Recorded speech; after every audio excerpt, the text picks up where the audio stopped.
Halo pemirsa dimanapun Anda berada, kembali lagi dengan saya, host dalam acara diskusi Bincang-Bincang Pemilu 2024. Dan selama 30 menit ke depan, pemirsa akan mengikuti dalam diskusi dengan 3 narasumber yang telah hadir di ruang podcast Jas Merah TV kita punya. Dan saat ini ketiga narasumber sudah hadir dan kita akan diskusi tentang pemilu 2024. Ketiga narasumber diantaranya Ersong Abner Korwa, selamat sore. Selamat sore. Selaku Ketua Badan Eksekutif Mahasiswa Sekolah Tinggi Ilmu Hukum Manokwari. Dan kedua, Galang Pahala, yang juga adalah Ketua Badan Eksekutif Mahasiswa Sekolah Tinggi Ilmu Hukum Caritas Papua Manokwari. Dan yang ketiga, Rusman Nudin Kelkusa, selaku penanggung jawab aksi demo. Ya, saat ini kita tahu secara bersama-sama bahwa mahasiswa adalah agen perubahan dan sebagai warga negara yang bertanggung jawab dalam setiap kegiatan publik yang bertanggung jawab kepada masyarakat. Untuk itu, kita akan langsung bincang-bincang dengan ketiga narasumber yang ada di hadapan kita saat ini. Dan tema diskusi pada hari ini terkait dugaan pelanggaran pemilu dan terjadinya dugaan money politik dalam pemilu 2024. Nah, saya akan langsung bertanya kepada koordinator atau penanggung jawab demo, Saudara Rusmanudin Kelkusa. Dalam dugaan pelanggaran pemilu pasca pemilu 2024 atau tanggal 14 kemarin telah usai. Ini kan ada dugaan-dugaan yang kemudian membuat keresahan publik yang membuat sehingga harus dipertanggungjawabkan oleh pihak penyelenggara, sehingga ini menjadi tanggung jawab sebagai mahasiswa. Bagaimana menurut Saudara Rusmanudin? Baik, tentunya sebagai pemuda khususnya di Papua Barat, kita melihat histori perjalanan demokrasi kita, di mana reformasi sebagai bukti bahwa di situ kehadiran pemuda dan mahasiswa untuk menjaga demokrasi kita, dan di situ juga ada darah air mata di situ. Jadi sebagai pemuda Papua Barat, momentum 14 kemarin, di mana kami juga ikut berpartisipasi sekaligus menjaga demokrasi yang ada, sehingga di dalam perjalanannya kami melihat bahwa ada upaya-upaya atau dugaan-dugaan yang dilakukan oleh oknum atau kelompok-kelompok tertentu untuk mencederai reformasi melalui politik uang katakanlah, sehingga kami merasa ikut terlibat untuk menjaga demokrasi kita agar demokrasi kita tidak dikebiri oleh kelompok-kelompok kapitalis yang ingin berkuasa di Papua Barat dengan cara-cara yang tidak etis. Baik. Berarti kita sepakat bahwa setiap pelanggaran atau dugaan pelanggaran-pelanggaran yang dilakukan oleh oknum-oknum ini harus kita sebagai mahasiswa atau pemuda kita bertanggung jawab untuk menghilangkannya. Oke, itu dari sisi penanggung jawab aksi demo yang kemudian sudah menjadi perhatian publik secara bersama-sama dan harus mendapat tanggapan dari pihak-pihak penyelenggara. Nah, dari sisi aturan, saya melihat di sini ada dua narasumber yang kemudian menjadi tonggak dari dua sekolah tinggi ilmu hukum yang berbeda di Manokwari. Dalam aksi yang dilakukan yaitu menamakan Solidaritas Mahasiswa Hukum Manokwari. Tetapi ada keterlibatan juga teman-teman kita dari mahasiswa dari perguruan tinggi lainnya untuk keterlibatan. Dalam sisi aturan ini kan berbicara tentang pemilu, otomatis kita mengacu pada aturan PKPU nomor 3 tahun 2022. Tahapan dan jadwal penyelenggara pemilu serentak tahun 2024. Nah, menurut Saudara Galang, adanya pelanggaran-pelanggaran atau dugaan-dugaan pelanggaran yang dilakukan oleh para oknum ini, melihat dari sisi aturan, apakah sudah pantas tidak untuk mereka yang kemudian terduga ini harus dilakukan semacam sanksi dalam tindak pidana, ataupun mungkin terjadinya dugaan-dugaan money politik yang kemudian bukan pembelajaran politik yang baik kepada masyarakat di Papua Barat. Silakan. Ya baik, terima kasih. Tentunya kalau kita tanya apakah setiap pelanggaran pemilu ini yang pasca tanggal 14 kemarin yang kita sudah lewati ini sudah sesuai atau belum, tentunya hal ini kalau kita lihat secara bersama di media sosial itu banyak sekali. Bahkan saya kemarin waktu kita melakukan gerakan, saya sempat sampaikan ke Bawaslu bahwa isu money politik itu sudah menjadi buah bibir di masyarakat umum, sehingga sangat meresahkan masyarakat Manokwari terutama, sehingga perlu harus dilakukan pressure kepada Bawaslu sebagai pengawas pemilu untuk segera melakukan tindakan-tindakan hukum ataupun pemeriksaan dan klarifikasi awal. Landasan kita yang pertama bahwa di samping PKPU untuk menjalankan jadwal pemilu itu ada Undang-Undang Nomor 7 tahun 2017 tentang pemilihan umum. Di bawah itu juga ada berkaitan dengan Perbawaslu Nomor 3 tahun 2023 tentang Sentra Penegakan Hukum Terpadu Gakumdu.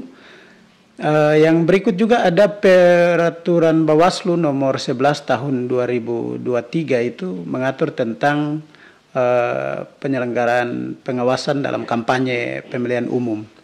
Nah, ditambah lagi ada kekuatan hukum yang kuat yang dimiliki oleh Bawaslu, yaitu melalui Peraturan Bawaslu Nomor 7 tahun 2022 itu tentang penanganan temuan dan laporan pelanggaran pemilu. Saya kira kalau kita lihat dari dasar-dasar hukum yang ada, ini cukup Bawaslu punya gigi yang sangat kuat untuk bisa melakukan proses penyelidikan, apalagi dibantu oleh Gakumdu yang di dalamnya ada kejaksaan, ada kepolisian, ada KPU dan lain-lain. Saya kira ini semua sudah fasilitas sudah lengkap, tapi dalam penanganan ini kita lihat masih lambat. Dan kemudian kita melakukan proses pengawasan itu di lapangan untuk mengingatkan kembali kepada Bawaslu bahwa demokrasi kita harus dijaga dengan pengawasan yang ekstra ketat supaya ada efek jera untuk setiap pemain-pemain yang mencoba untuk mengganggu sistem demokrasi yang rusak. Ya, mungkin itu poinnya. Oke, itu dari sisi aturan berdasarkan PKPU maupun juga peraturan pengawas pemilu yang kemudian harus ditindak tegas untuk sehingga mencegah adanya dugaan-dugaan money politik yang kemudian merugikan masyarakat ataupun peserta pemilu. Nah, untuk menanggapi aksi yang sudah kemudian dilakukan oleh solidaritas mahasiswa hukum Manokwari, maka di sini juga ada Ketua BEM Setia Manokwari, dalam hal ini Saudara Erson Abner Korwa. Nah, kita melihat dari sisi aturannya, sisi aturan ini kan banyak sekali yang kemudian harus diterapkan kepada para pihak yang kemudian sengaja untuk melakukan dugaan-dugaan money politik yang merugikan baik peserta pemilu maupun juga terkait dengan adanya pendidikan politik yang kemudian tidak harusnya kepada masyarakat untuk ketahui. Nah, menurut Saudara Erson, dari sisi aturan yang sudah dijelaskan oleh Saudara Galang tadi, ini kan sudah jelas. Bagaimana menurut Saudara terkait dengan kemudian dari aturan-aturan ini yang harus ditegakkan oleh pihak penyelenggara dalam hal ini Bawaslu? Ya baik, mungkin pertama-tama yang harus kami sampaikan di sini adalah aturannya sangat jelas ya, sangat jelas secara hierarki peraturan diturunkan melalui undang-undang, yaitu Undang-Undang Nomor 7 tahun 2017 hingga pada peraturan Bawaslu yang kemudian di dalamnya tercantum tugas fungsi dari Bawaslu, kemudian upaya-upaya penegakan hukum jika terjadi pelanggaran pemilu itu semua sudah tertuang sangat jelas sekali dalam Perbawaslu yang tadi sudah disampaikan oleh Saudara Galang Pahala. Kami melihat di sini mungkin ada sedikit keterlambatan untuk mengakses informasi itu sendiri oleh Bawaslu, di mana Bawaslu Papua Barat agak sedikit kesulitan untuk mendapatkan informasi terkait dugaan-dugaan itu, karena memang kalau kita bicara tentang dugaan tindak pidana pemilu, terlebih khusus untuk money politik, itu sangat sulit untuk diidentifikasi kasus tersebut, sehingga perlu peran serta dari mahasiswa, masyarakat, dan seluruh elemen komponen yang ada di Papua Barat untuk sama-sama mengambil andil aktif untuk menyampaikan ini kepada Bawaslu Provinsi Papua Barat, sehingga proses-proses penegakan hukum dan penegakan hukum dalam menjunjung tinggi nilai-nilai demokrasi yang demokratis di Papua Barat, terutama dalam penyelenggaraan pemilu tahun 2024 ini bisa maksimal. Kemudian kami juga melihat bahwa memang untuk edukasi tentang politik dan demokrasi di Papua Barat agak sedikit kurang, ya. Mungkin itu menjadi satu catatan yang harus dipegang oleh Bawaslu, KPU, dan juga pemerintah provinsi, dan juga setiap elemen masyarakat yang ada, sehingga kemudian di tahun-tahun yang akan datang, jika penyelenggaraan pemilu akan dilakukan, maka sosialisasi terkait tentang edukasi demokrasi yang demokratis dan juga politik yang bersih itu bisa dilakukan, begitu, sehingga apa yang terjadi di tahun 2024 tidak terjadi lagi di tahun-tahun yang akan datang. Kita orang harus memang belajar dari setiap apa yang sudah kita lakukan. Artinya pengalaman ini bisa menjadi catatan khusus bagi kami semua, tidak hanya pihak penyelenggara, pihak pengawas, pihak keamanan, namun juga kami sebagai mahasiswa dan juga kepada pemerintah di Provinsi Papua Barat untuk tetap gencar untuk mensosialisasikan, mengkampanyekan betapa pentingnya politik yang demokratis, sehingga hal tersebut tidak mencederai nilai-nilai perjuangan yang reformasi, dan butuh peran serta kita bersama-sama untuk menjaga, mengawal proses-proses demokrasi ini, sehingga dari proses-proses demokrasi ini melalui proses pemilihan umum dapat kita menyeleksi pemimpin-pemimpin yang terbaik, itu bisa tertata dan terlihat sangat jelas. Jadi mungkin itu yang kemudian mendorong kami melakukan paksaan kepada Bawaslu melalui yang namanya demonstrasi pada beberapa hari kemarin. Kami juga sangat apresiasi kepada pihak Bawaslu yang kemudian tidak menolak, tidak mengelak, tetapi mengakui bahwa mereka dalam hal ini memiliki kekurangan, tapi dengan masukan yang kami berikan kepada mereka pastikan bahwa proses penegakan hukum dan upaya-upaya hukum, langkah-langkah itu akan segera diambil oleh Bawaslu dalam menegakkan hukum sesuai dengan koridor dan prosedur yang dapat mereka lakukan berdasarkan peraturan-peraturan yang sudah tadi disampaikan oleh Abang Galang Pahala. Terima kasih. Dan kita akan masuk dalam sesi yang kedua, tanya jawab. Di sini ketiga narasumber sudah ada, dan kita akan mempertanyakan satu dari satu terkait dengan tema kita dalam diskusinya, itu dugaan pelanggaran pemilu dan terjadinya dugaan money politik di tengah masyarakat pasca pemilu 2024 yang sudah kita lewati beberapa hari lalu. Nah, saya akan kembali ke Saudara Rusmanuddin terkait bagaimana masyarakat punya hak dalam melihat sisi positif dalam demokrasi yang kemudian memberikan satu pendidikan politik yang baik kepada masyarakat, bukan saja pemilu tanggal 14 Februari 2024 kemarin, tetapi untuk kedepannya, sehingga masyarakat itu paham bagaimana untuk menolak setiap bentuk pemberian dalam apapun yang kemudian akan merugikan masyarakat secara umum. Sebagai pemuda dan juga salah satu mahasiswa yang kemudian ikut bertanggung jawab dan menjadi koordinator dalam aksi yang sudah dilakukan oleh Solidaritas Mahasiswa Hukum Manokwari pada 1 hari lalu atau 2 hari lalu.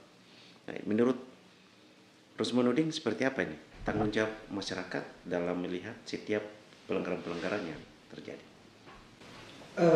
Baik, tentunya kalau kita bicara konteks menjaga demokrasi, itu bukan hanya tanggung jawab mahasiswa hukum saja, tetapi itu menjadi tanggung jawab bersama. Benar, Semua lembaga negara maupun lembaga adat itu bertanggung jawab untuk menghadirkan demokrasi yang bersih dan berkualitas. Karena melalui demokrasi pemilihan, katakanlah kita rakyat akan memilih pemimpin mereka yang akan nanti menjadi aspirasi atau mewakili mereka dalam lembaga baik eksekutif maupun legislatif nanti. Nah, ini tentu kita harus membutuhkan sosok yang punya kapabilitas, punya idealis, dan berkomitmen untuk pembangunan 5 tahun berjalan. Nah, karena itu kita lihat demokrasi kita saat ini. Tentunya ini bukan hanya menjadi tanggung jawab mahasiswa hukum katakanlah atau mahasiswa fakultas atau universitas lain, tetapi ini menjadi tanggung jawab bersama. Karena 2024 menjelang 2029 tentunya kita akan masuk lagi ke demokrasi, yaitu pemilihan. Kita akan kembali memilih pemimpin kita ke depannya. Tentunya kalau hari ini kita membiarkan demokrasi seperti money politik berjalan, maka sudah bisa dipastikan 2029 nanti hal yang akan sama terjadi.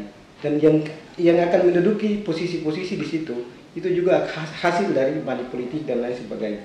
Karena itu untuk mengantisipasi itu kita menyampaikan kepada semua lembaga, semua pihak bahwa mari sama-sama kita menjaga demokrasi kita agar demokrasi kita menjadi demokrasi yang berkualitas ke depannya. Baik, Saudara Galang, soal demokrasi ini jujur, adil, terbuka, tetapi justru faktanya tidak seperti yang kita harapkan. Dari sisi pengawasan sudah ada Panwas di tingkat provinsi, kabupaten, sampai distrik dan kampung. Nah, menurut Saudara Galang sebagai Badan Eksekutif Mahasiswa STH Caritas Papua, melihat dari sisi pandangan mahasiswa sendiri untuk sistem demokrasi kita di Provinsi Papua Barat ini seperti apa?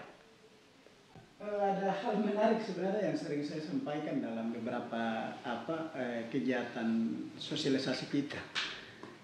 Masyarakat kemudian jangan terjebak dalam polemik demokrasi yang kemudian dirusak oleh oknum-oknum ini sendiri. Ada hal menarik, sumber utama yang harus kita lihat, yaitu pembinaan partai politik. Ini kadang-kadang kita lewati di sebagian itu. Saya sering sampaikan bahwa caleg itu adalah produk partai politik.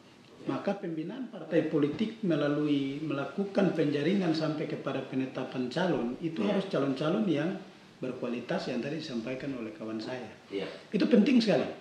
Karena mereka lah yang melakukan sortir pertama, dan mereka lah yang melakukan penjaringan pertama sampai pada penetapan caleg. Memang betul ada survei dan lain sebagainya.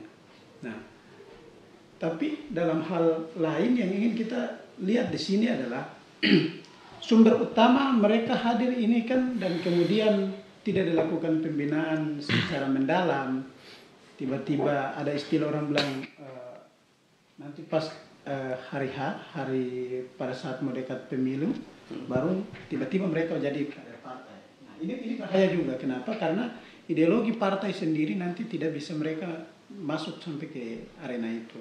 Sehingga kita menilai bahwa penting sekali demokrasi, pemahaman demokrasi di dalam internal partai itu penting sekali ada pembinaan supaya caleg-caleg yang lahir dan mereka bertarung itu semuanya sehat. Kemudian yang kedua ada tim sukses, pemahaman. Kalau calegnya sudah punya pemahaman demokrasi yang matang, pasti dia briefing ke tim sukses pun sesuai dengan pemahaman demokrasi yang baik. Sehingga kita bisa melihat kalau semua caleg bisa melakukan itu tanpa ada Bawaslu, saya kira demokrasi pemilihan kita akan sehat.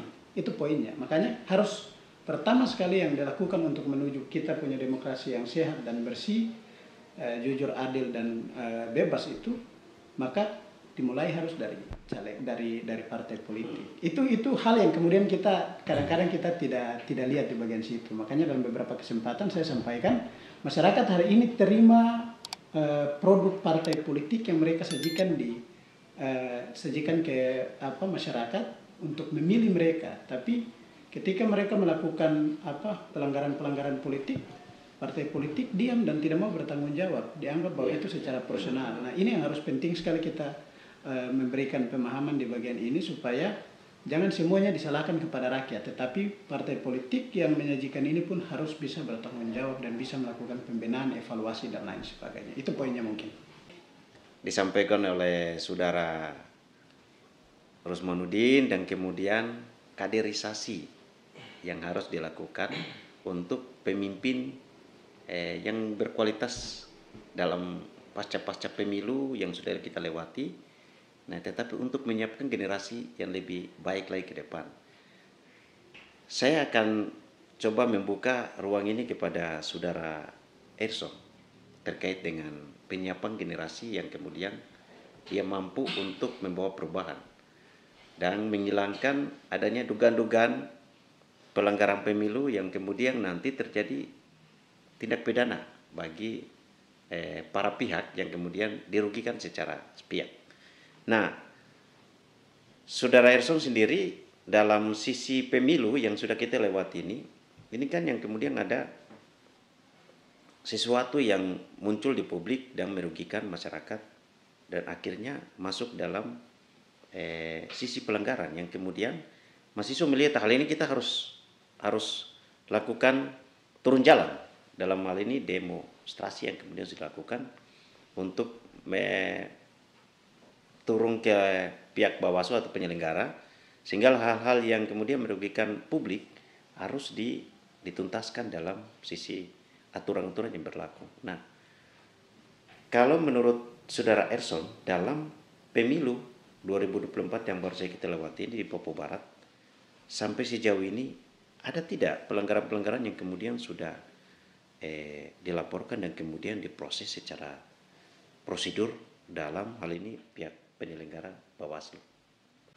Dari tahun ke tahun pasti punya polemik dan juga pasti punya problem sendiri-sendiri ya. Di 2019 seperti apa kita pernah tahu. Kemudian di 2024 pasti, dan juga di 2029 pasti akan ada isu dan juga dugaan-dugaan pelanggaran yang lain lagi. Maka tugas Bawaslu di sini adalah bagaimana meminimalisir dugaan-dugaan terjadi kecurangan ini. Tugas Bawaslu adalah kemudian bersama-sama dengan KPU dan juga pihak kepolisian dan juga bersama-sama dengan akademisi, semua elemen bisa kita libatkan jauh sebelum pemilu di tahun 2029, mengingat di 2024 ada indikasi kecurangan yang terjadi. Untuk meminimalisir hal tersebut maka harus ada analisa-analisa yang akurat sehingga dapat meminimalisir terjadinya suatu kecurangan dalam penyelenggaraan pemilu, kontestasi demokrasi di tahun yang akan datang. Begitu. Mungkin seperti itu yang bisa saya sampaikan. Namun juga terkait tentang pendidikan politik dan juga demokrasi, tadi sudah disinggung sedikit oleh kawan saya, Abang Galang Pahala. Memang yang sangat bertanggung jawab di sini adalah partai politik dalam mensortir figur yang kemudian akan dicalonkan untuk mewakili rakyat. Begitu. Kita lihat di sini, jika figur sudah tidak beres, kita orang bisa melihat juga jika calon atau caleg itu sudah tidak beres, otomatis ketika beliau meraih kekuasaan dengan cara-cara yang tidak beres, maka menjalankan kekuasaan dalam menjalankan tugas sebagai anggota legislatif atau eksekutif, maka pasti akan tidak beres dalam menjalankan tugasnya. Kemudian bisa kita orang lihat yang diprioritaskan bukan lagi kepentingan umum, namun juga kepentingan umum, tapi di situ dia akan memprioritaskan bagaimana mengembalikan apa yang sudah dia keluarkan dalam tahapan pemilu itu. Contohnya kalau di sini ada dugaan money politik, berapa jumlah duit yang sudah dikeluarkan, sudah dihabiskan pada saat momen pemilu sampai yang bersangkutan itu mendapatkan satu kursi. Pasti orientasinya bukan lagi kerja, orientasinya bukan kerja untuk masyarakat, tetapi orientasinya adalah kerja untuk mengembalikan jumlah yang sudah dia keluarkan pada saat pesta demokrasi. Mungkin seperti itu. Ini juga yang harus menjadi catatan tersendiri bagi seluruh kelompok masyarakat yang ada di Papua Barat, bahwa Kalau kita orang masih tetap hanyut dan terbuai dalam yang namanya money politik, maka jangan salahkan para anggota legislatif terpilih yang menggunakan cara-cara tidak normatif ini untuk menjadi anggota dewan. Kemudian mereka pada saat menjabat mereka tidak memprioritaskan hak masyarakat, tetapi mereka lebih pada memprioritaskan hak pribadi, maka ya itu sudah hasil dari demokrasi yang tidak jujur, adil dan bersih itu. Begitu. Jadi yang ditakutkan adalah itu, sehingga pemahaman-pemahaman semacam ini harus disampaikan kepada masyarakat. Jadi memang butuh peran dari mahasiswa, peran dari petua-petua adat, agama, pokoknya setiap kelompok-kelompok masyarakat yang ada, namun juga pemerintah dalam hal ini untuk memberikan edukasi tentang demokrasi yang baik, bersih dan adil itu. Sehingga dari proses-proses demokrasi ini kita bisa melihat pemimpin yang berkualitas, yang kerjanya untuk rakyat. Perlu juga diketahui negara ini adalah negara hukum, di mana negara hukum kita setiap perbuatan pasti sudah akan diatur di dalam undang-undang. Sehingga kita orang tidak bisa bergerak ke kiri ke kanan dengan kemauan kita sendiri, tetapi semua pergerakan kita diatur. Begitu. Nah, untuk membatasi apa yang sekiranya, artinya kalau kita bicara tentang manusia, bahwa manusia ini satu makhluk yang diciptakan sangat sempurna dengan kelebihan khusus memiliki akal dan juga pengertian, sehingga manusia bisa keluar dari jalurnya berdasarkan keinginan pribadi, maka itu diatur di dalam sebuah peraturan atau yang namanya hukum. Kemudian kita juga harus tahu bahwa negara Indonesia adalah negara yang berbasis demokrasi. Begitu. Negara demokrasi berarti negara yang pemerintahannya berdaulat kepada rakyat. Begitu. Sehingga segala sesuatu harus dipertanggungjawabkan kepada rakyat itu sendiri.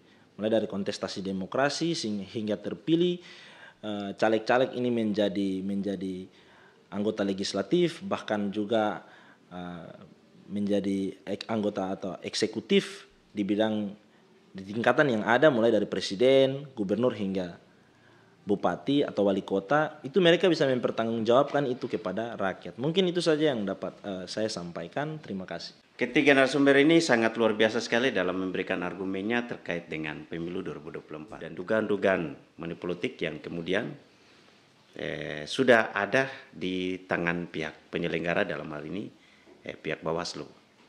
Nah, tetapi bagaimana untuk hal-hal tersebut kemudian menjadi efek jera bagi para oknum yang kemudian diduga dalam sistem merusak sistem pemilu 2024 yang kemudian digadang-gadang bahwa harus bersih, terbuka, netral. Tetapi justru hal ini sangat merugikan di Provinsi Papua Barat dan memicu persoalan yang menyebabkan mahasiswa harus turun jalan, dalam hal ini menuntut keadilan dalam sistem demokrasi yang baik kepada masyarakat atau publik di Papua Barat.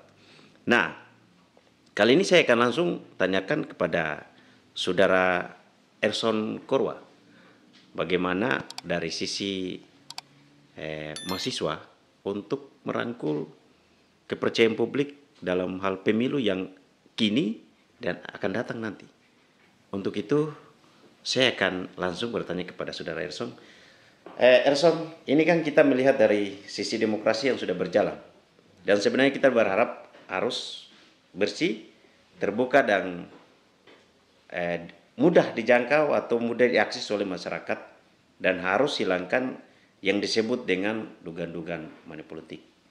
Nah, ini kan kita bertanggung jawab, kita sebagai mahasiswa harus bertanggung jawab kepada publik dan bertanggung jawab kepada masyarakat untuk memastikan bahwa pendidikan politik itu dia harus baik kepada masyarakat. Nah, menurut saudara seperti apa ini pendidikan politik yang baik dan bersih kepada masyarakat seperti apa? Silakan.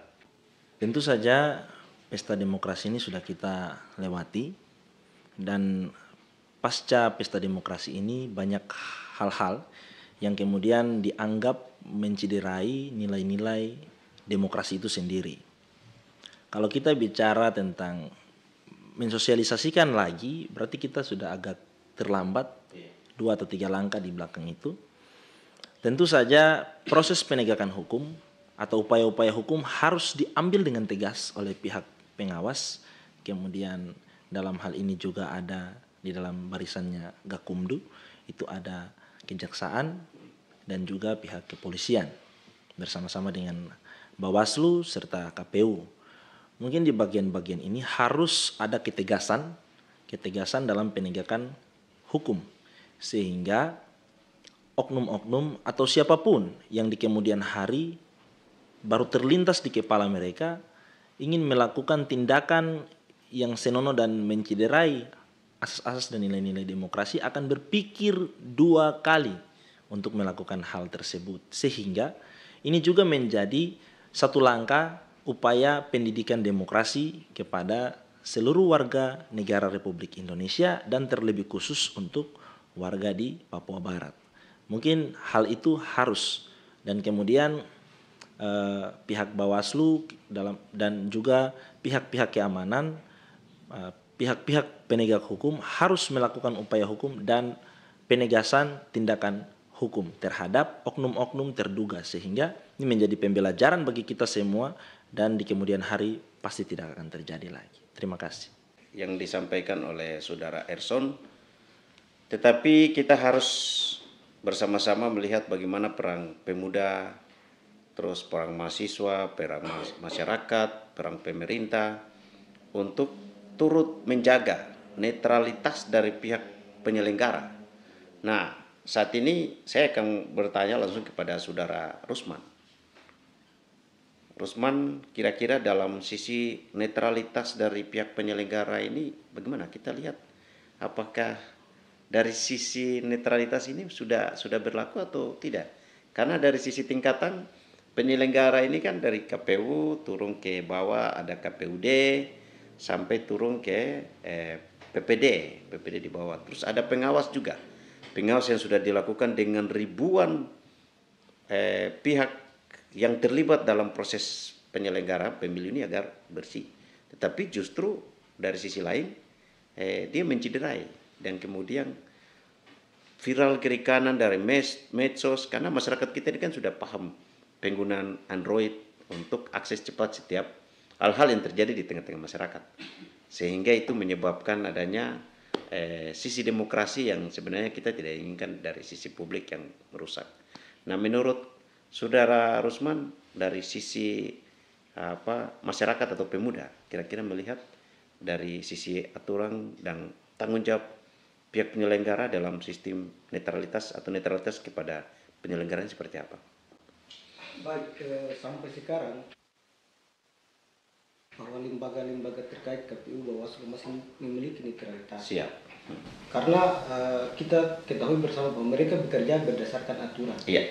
Mereka tidak bekerja berdasarkan kemauan dan keinginan mereka. Kenapa kami masih percaya mereka memiliki netralitas? Karena beberapa kasus yang didorong oleh teman-teman mahasiswa sampai sekarang masih diproses. Dan kami percaya kepada lembaga-lembaga terkait. Mungkin fungsi pengawasannya yang agak tidak terlalu ini, sehingga banyak sekali temuan-temuan masyarakat di lapangan, katakanlah ada money politik dan lain sebagainya, tapi tidak ada bukti yang kuat. Untuk itu kami berharap bahwa lembaga-lembaga terkait dan masyarakat juga bisa bekerja sama dengan lembaga-lembaga terkait agar pengawasan ini bukan hanya dilakukan oleh, memang undang-undang mengatur tentang lembaga-lembaga terkait melakukan fungsi pengawasan. Tapi kalau bicara demokrasi, yang saya sampaikan tadi adalah kewenangan kita bersama untuk menjaga demokrasi yang berkualitas. Sehingga kedepannya kita tidak lagi temukan money politik. Banyak sekali pemuda Papua Barat yang memiliki kemampuan yang luar biasa. Tetapi kalau kita tidak menjaga demokrasi kita, maka pemuda ini tidak akan bisa ikut ambil bagian di dalam demokrasi, salah satunya adalah pemilihan. Karena apa? Dia harus memiliki uang yang besar baru dia bisa ikut terlibat dalam pesta demokrasi. Maka demokrasi kita seakan-akan adalah milik kelompok-kelompok tertentu. Sehingga kedepannya tidak ada lagi money politik. Saya pikir dari kampus STH Manokwari ini, apalagi ini di jas merah ya, jas merah sudah jelas bahwa jangan pernah kita lupakan sejarah, bahwa demokrasi yang hadir adalah bentuk daripada perlawanan pemuda mahasiswa sampai mengeluarkan air mata, darah dan lain sebagainya. Netralitas sudah otomatis apa yang disampaikan oleh Rusman, bahwa itu menjadi tanggung jawab dan sudah sangat kelihatan sekali dari pihak penyelenggara, sangat luar biasa ya. Nah, tetapi dari sisi lain Sebagai peserta pemilu, tentu saja banyak pihak yang kemudian dirugikan. Dan memang banyak yang menduga-duga ada pelanggaran-pelanggaran, tapi kemudian mereka tidak mampu atau tidak berani untuk melaporkan hal-hal itu karena tidak ada bukti. Saya akan bertanya kepada Saudara Galang. Galang ini kan kita melihat dari sisi peserta pemilu, dalam hal ini para calon-calon legislatif yang kemudian sudah ikut pesta. Sudah ikut pesta pemilu ini tahun 2024 ini sudah selesai. Sekarang kita menunggu tahapan. Tetapi kemudian mereka menilai bahwa dirugikan dengan ada yang punya dugaan uang begitu banyak dan kemudian membeli suara. Nah, untuk itu kita bisa melihat dari sisi aturannya. Saudara Galang melihat bagaimana peserta pemilu yang kemudian merasa dirugikan karena dengan berbagai pihak yang kemudian menggunakan dia memiliki uang yang banyak kemudian bisa membeli suara sehingga merugikan dia. Bagaimana saudara melihat dari sisi ini? Diatur dalam Perbawaslu nomor 7 tahun 2022 itu siapa-siapa yang memiliki kewenangan untuk melakukan pelaporan, tentunya warga negara Indonesia, bahkan individu pun juga bisa. Kemudian lembaga berbadan hukum ya seperti BEM salah satu contoh itu, kemudian yang berikut organisasi masyarakat dan juga pemantau pemilu. Nah, setiap orang yang dirugikan memiliki hak yang sama di mata hukum untuk bisa melaporkan. Nah, Bawaslu menyiapkan fasilitas itu, tinggal setiap orang yang merasa dirugikan ataupun melaporkan ke organisasi masyarakat terlebih dahulu atau organisasi yang berbadan hukum terlebih dahulu, baru kemudian dilakukan pelaporan. Itu tahapan-tahapannya sudah ada di dalam Perbawaslu nomor 7 itu. Tinggal masing-masing punya keberanian dan keseriusan untuk melakukan pelaporan. Penting sekali untuk kita melakukan pelaporan. Kenapa? Untuk menyelamatkan demokrasi. Tetapi ada hal-hal penting yang menjadi pengalaman bagi kami juga pada saat kami kemarin melakukan aksi di Bawaslu. Ternyata tidak sesimpel yang kita lihat dalam proses pelaporan. Nah, ada proses-proses pelaporan yang dalam istilah lain atau mungkin dalam bahasa hukum biasa kita tahu asas, di mana bukti harus terang daripada cahaya itu. Nah, artinya bahwa setiap pembuktian kita harus akurat. Nah, identitas diri dan lain sebagainya itu harus jelas disampaikan supaya Bawaslu juga kita turut serta membantu Bawaslu dalam upaya melakukan tindak lanjut pelaporan yang kita temukan atau pelaporan yang kita adukan dalam dugaan pelanggaran pemilu itu sendiri. Jadi memang penting sekali untuk kita melakukan memberikan pemahaman itu. Nah, ada bagian lain yang kemudian mungkin kemarin sempat lambat dilakukan sosialisasi oleh Bawaslu, yaitu bagian itu. Bagian bagaimana upaya untuk melakukan pengaduan ketika terjadi dugaan pelanggaran pemilu. Nah, itu seharusnya masuk di bagian situ supaya bisa memberikan pencerahan-pencerahan kepada publik agar mereka melaporkan pada posisi dan tempat yang sebenarnya, tidak menjadi bola liar. Karena itu misalkan sekarang ini yang beredar di seluruh media sosial, opini publik dimainkan di sana, akhirnya yang muncul adalah sentimen-sentimen itu. Nah, sehingga dapat membuat situasi Kamtibnas yang kurang baik. Mungkin menurut saya seperti itu. Ketika kita berbicara tentang pemilu, secara otomatis harus kita melalui berbagai aturan yang kemudian mengikat dalam tahapan pemilu yang sudah dilalui. Dari ketiga narasumber ini kita akan undang nanti pada waktu-waktu yang akan datang, tetapi di saat ini mereka telah memiliki peran yang luar biasa sehingga melakukan satu proses demokrasi yang turun jalan melakukan penuntutan keadilan di tengah-tengah masyarakat dan meminta kepada pihak penyelenggara untuk segera melakukan tindakan-tindakan yang bermartabat sehingga memberikan dampak positif bagi masyarakat dalam pemilu yang bersih dan netral dan terbuka. Untuk itu, Saudara Rusman, dalam sesi closing statement ini, bagaimana menurut saudara terkait dengan demokrasi yang pemilu 2024 tanggal 14 yang sudah lalu kemarin? Baik, demokrasi yang berkualitas adalah demokrasi yang diwarnai dengan argumentasi yang sehat. Karena demokrasi adalah bagian daripada kewajiban suatu bangsa maka menghadirkan demokrasi dengan menggunakan argumentasi yang sehat. Jika demokrasi kita diwarnai dengan sentimen, maka rusak tatanan kehidupan berbangsa dan bernegara. Bagaimana sistem penyelenggaraan pemilu yang kemudian mengacu pada peraturan yang bisa berpegang pada undang-undang untuk mencerdaskan masyarakat yang baik dan benar dalam sistem demokrasi. Ada beberapa hal yang penting, yaitu proaktif dari setiap orang yang melaksanakan undang-undang itu sendiri. Nah, di luar daripada itu, kita menginginkan sistem pemilihan kita ini harus dipertegas dengan beberapa hal, yaitu bagaimana backupan dari undang-undang itu sendiri yang lebih proaktif lagi dan agresif. Kemudian di lain sisi, kita menilai bahwa proses demokrasi pemilu serentak yang dari tahun 2019 sistem ini dilakukan, banyak hal yang menjadi pelajaran untuk kita, sehingga penting sekali kita melakukan evaluasi itu supaya ke depan demokrasi kita itu bisa sehat. Akhir kata dari saya, mungkin kalau ada 100 orang bicara tentang kebenaran, maka pastikan itu adalah kita. Dan jika ada 10 orang yang bicara tentang kebenaran, pastikan juga bahwa itu kita. Dan jikalau ada 1 orang yang bicara kebenaran, pastikan itu kita juga.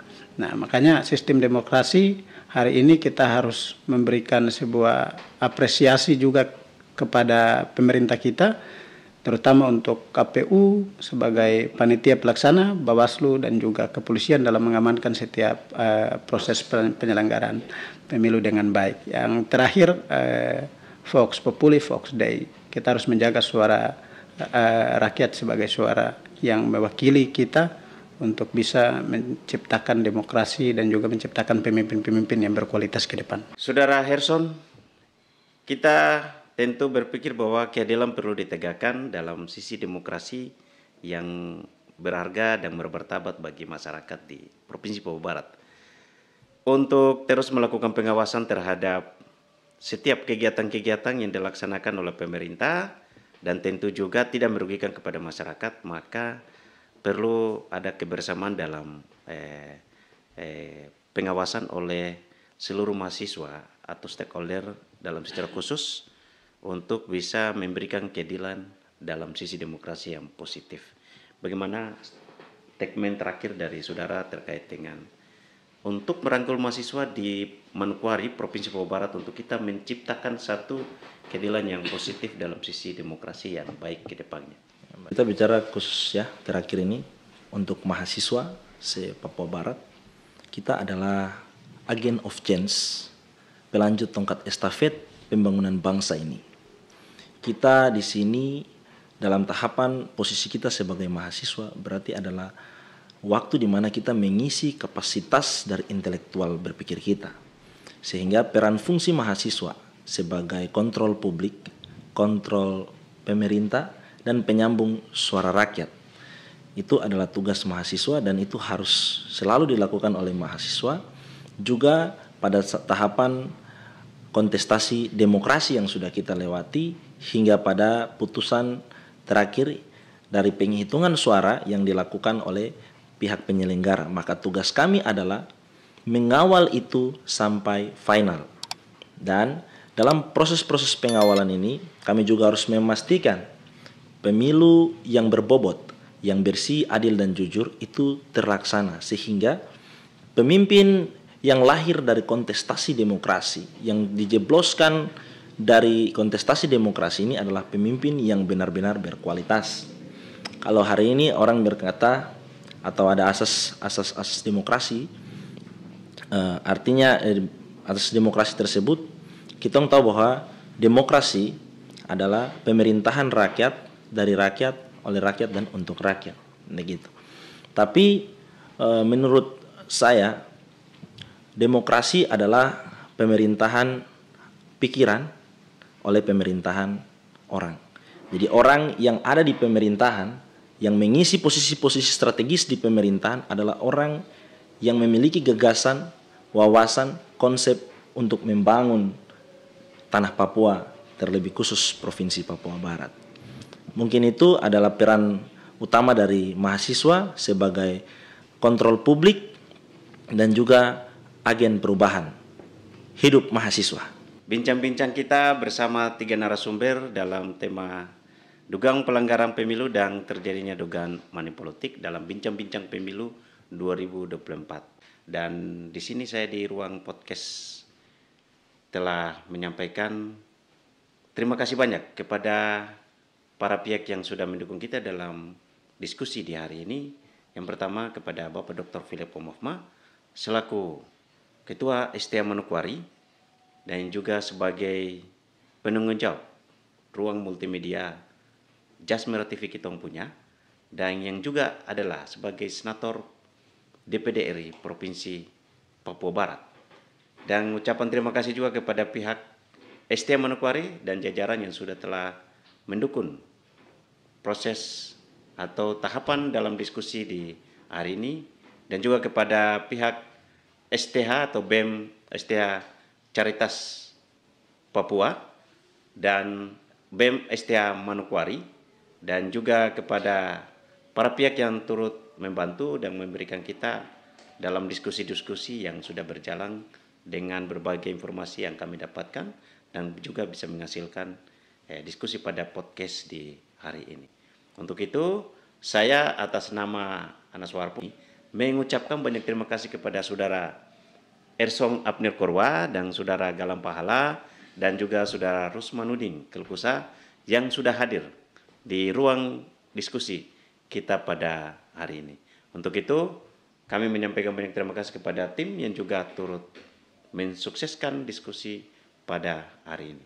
Untuk itu kita akan jumpa di lain kesempatan dalam bincang-bincang yang akan menghasilkan sesuatu yang baik di tengah masyarakat maupun secara khusus di mahasiswa.